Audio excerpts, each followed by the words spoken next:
साथियों नमस्कार, स्वागत है आप सभी का आपके अपने इस YouTube चैनल विधिटेरिया में। साथियों आज के इस वीडियो में हम लोग बात करेंगे कि अगर आपका अकाउंट एनपीए हो गया है तो आपको कुछ काम करने हैं।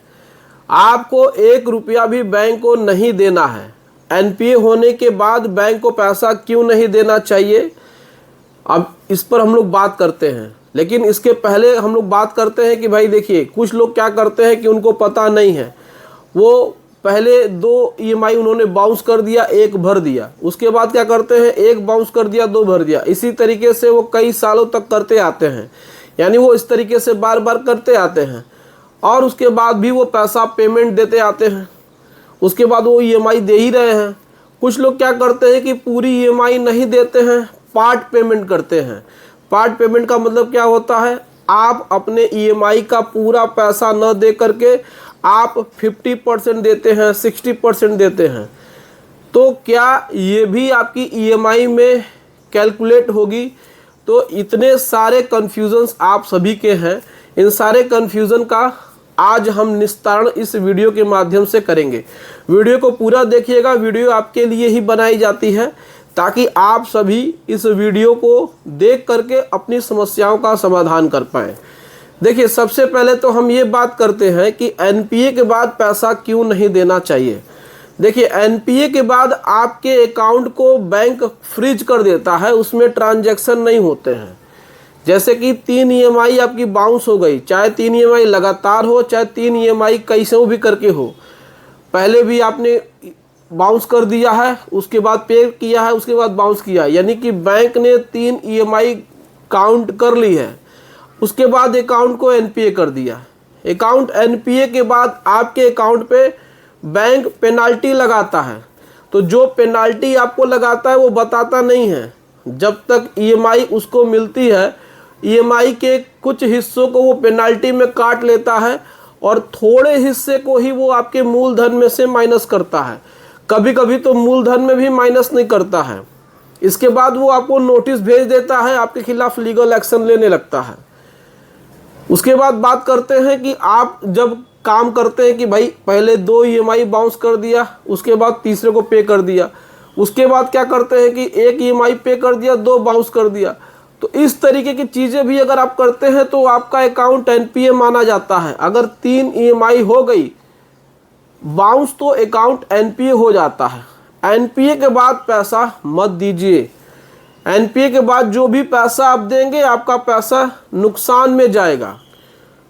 पैसा आपका पूरा का पूरा ईएमआई में नहीं कटेगा। और अगर आप पार्ट पेमेंट देते हैं तो पार्ट पेमेंट देना भी बहुत ज़्यादा खतरनाक है। आपकी ईएमआई मान के चलिए 10,000 रुपये है और आप 8,000 रुपये पार्ट पेमेंट करते हैं तो वो ईएमआई नहीं मानी जाएगी। और जब वो ईएमआई नहीं मानी जाएगी तो ईएमआई में वो कैलकुलेट भी नहीं होगी, ईएमआई में एडजस्ट भी नहीं होगी।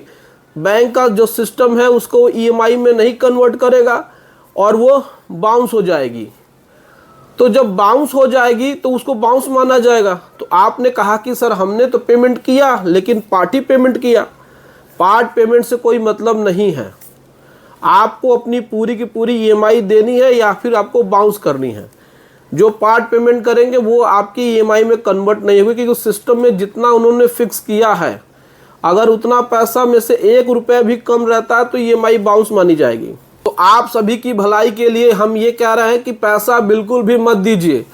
अगर अकाउंट एनपीए हो गया है, एनपीए की जानकारी कैसे होगी? बहुत सारे लोग ये भी सवाल पूछते हैं, फ़ोन करते हैं, व्हाट्सएप करते हैं, यूट्यूब मैसेज में कमेंट करते हैं कि सर एनपीए का पता कैसे करें। देखिए, जब भी आप अपना ईएमआई पे करें तो याद रखिएगा कि 3 महीने के अंतराल पे, यानी कि हर तीसरे महीने पे अपना स्टेटमेंट निकालते रहिए।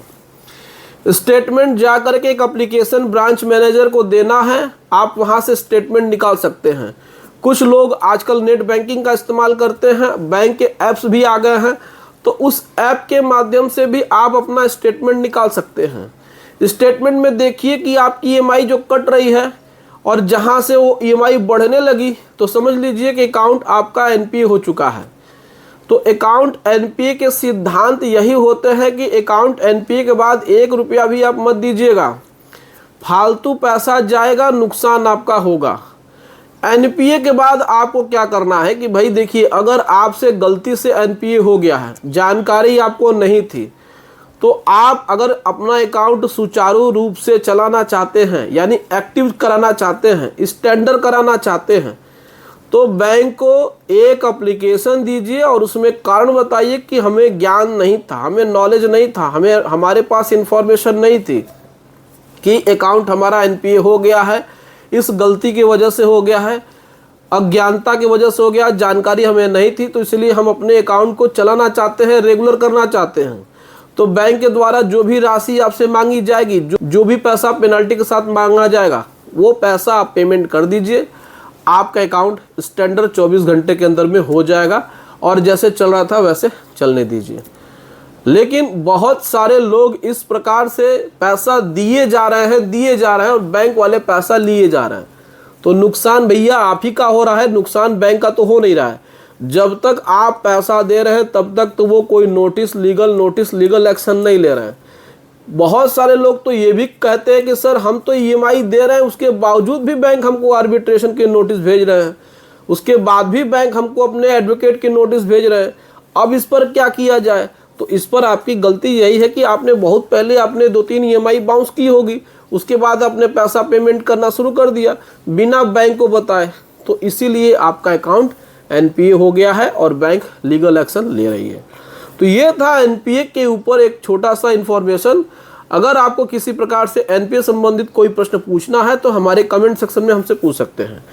अगर आपको किसी प्रकार से लीगल एडवाइस की ज़रूरत है, लीगल सर्विस की ज़रूरत है, तो स्क्रीन पे व्हाट्सएप नंबर हमारा दिया हुआ है। एक पेड सर्विस है, आप एक छोटी सी फीस पे करके आप हमसे डायरेक्टली कांटेक्ट कर सकते हैं, हमसे बातचीत कर सकते हैं और अपने लोन की किसी भी समस्या का समाधान पा सकते हैं। चलिए मिलते हैं नेक्स्ट वीडियो में। Thank you so much. जय हिंद दोस्तों।